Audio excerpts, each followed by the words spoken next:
Салам достар, қалдайыңыз қалай? Біздер Вақтыбайдағы тәтенің үйіне келіп едік.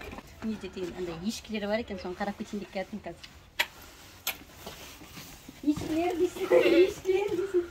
Қойлар бар біздің қойлар деп едім. Енді ешкімен ешкіге әуес болып ешкіні қарайын деп келдім.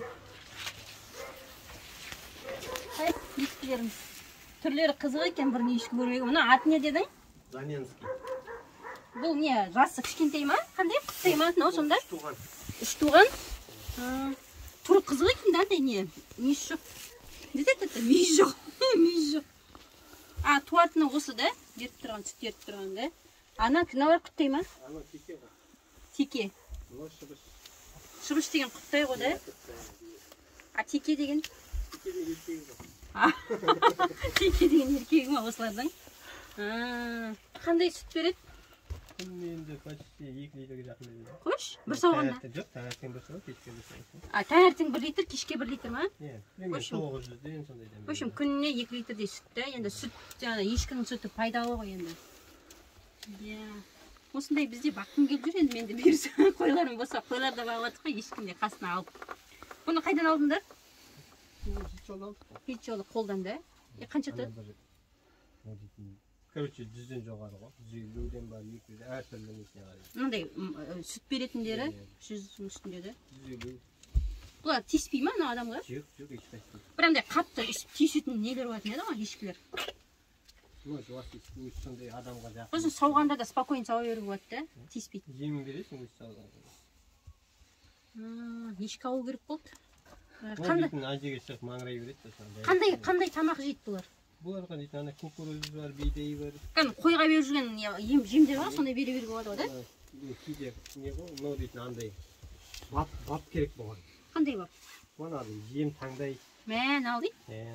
Әлі бір күн, 2 күн жесе бір жем. Әртүрлі тамақ жеу керек дейсің. Мән, тұртай. Қойына тістеп жатыр ғой мені. Ана неге байлап қойдыңдар? Анжаққа шықпасын. Шықса не болады? Маған терезеден қарай ма? Өздері жемталға бешет дейсің да? Солай дейсіңдер, ешкімен де жайлап таныса берейік, мен де сол ешкім жайлап қарап жүрік. Сіздерде тауық бар мысың үйде? Жоқ, тауық сөйлен қайтып. Тауықтардың бәрі бітті, бұл үйде бірді тәтелерде тауық болды, тауық жоқ екен енді. Біздің каналымызға тіркеліп, лайк басуды ұмытпаңыздар. Ешкі туралы білгендеріңіз жаса кетіңіздер, енді ешкімен тағы да менде не болып отыр ғой. Ешкі алсам, ешкі қосып бақсам деген ой пайда болып отыр. Кәдімгі шөптері бересің де, простой кәдімгі қойға беріп жүрген шөптерді де. Шөпті өшеге жайыласың ба, или ана жаққа апарып бересің бе? Өшеге қойып қоямын, өздері жейді. Өздері келіп жейді де, сосын қайттан байлап дейсің де. Маңырап, өйстіп бақырып-шақырып нетпейді ғой да? Тұрып қостайды. Тұтыңыз, өзінің өзі дейсің. Көбейтесіңдер ме тағы үшеу тұр? Көбейту үшін ғана текені алдым ғой. Олар қай уақытта нетеді манағыдай? Олардың өздерінің бір уақыттары. Туатын уақыты қандай? Жылына негізі 1 рет дейді ғой. Тек қана жылына 1 рет туа ма екен? 1 рет туғызған жақсы дейді. Потому что енді қалған уақытта сауасың ғой. Ол жылына 2 рет туады бұлар дейді. 5 ай жарымда ма, 6 айда ма туады? Негізі 6 ай сайын туады, ешкі дейтін еді ғой?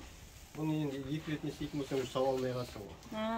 Емшегінде. Ол қашып кеткеннен кейін ертең 2 ай қалғанда өз сауа алмай қаласың.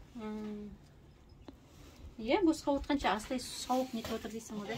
Бір ешкіні мысалы бір туғаннан кейін жыл жарымға дейін сауа болады. Манағыдай ештеңе керек емес, тек жыл жарым бойы сауа бересің. Молодцы. Кетірсің қарай. Ал жақсы достар, сау болыңыздар. Пока-пока, барлықтарыңыз сау болыңыздар, аман болыңыздар.